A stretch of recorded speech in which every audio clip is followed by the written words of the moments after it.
Zipcar fees you should know before you drive. Hi everyone, I'm here to assist you today. Without any delay, let's jump right in.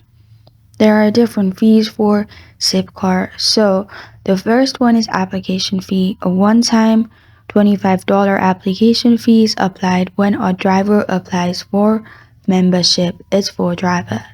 And then for booking, change, and cancellation, there is no charge if you cancel or shorten your reservation with the required advance notice, but if you don't cancel or shorten within the required time, you won't be charged. For business account setup, it's $75, and cleaning and other violation, it's $50 per violation, and $150 per smoking. And key replacement, if you lose the key, the cost of replacement, and low fuel fee $30. Mileage fee, it's according to the additional mileage, which is $0.67. In parking pass replacement, it's $2 to $5.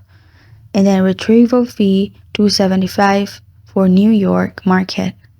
And then for roadside assistant fee $275. And these are the fees for Zipcar, and these are the fees you should know before you drive Zipcar. Thank you for joining me today. If this video helps you out, please leave a like and subscribe for more. Got a question or want to suggest a topic? Comment below. Thank you for watching.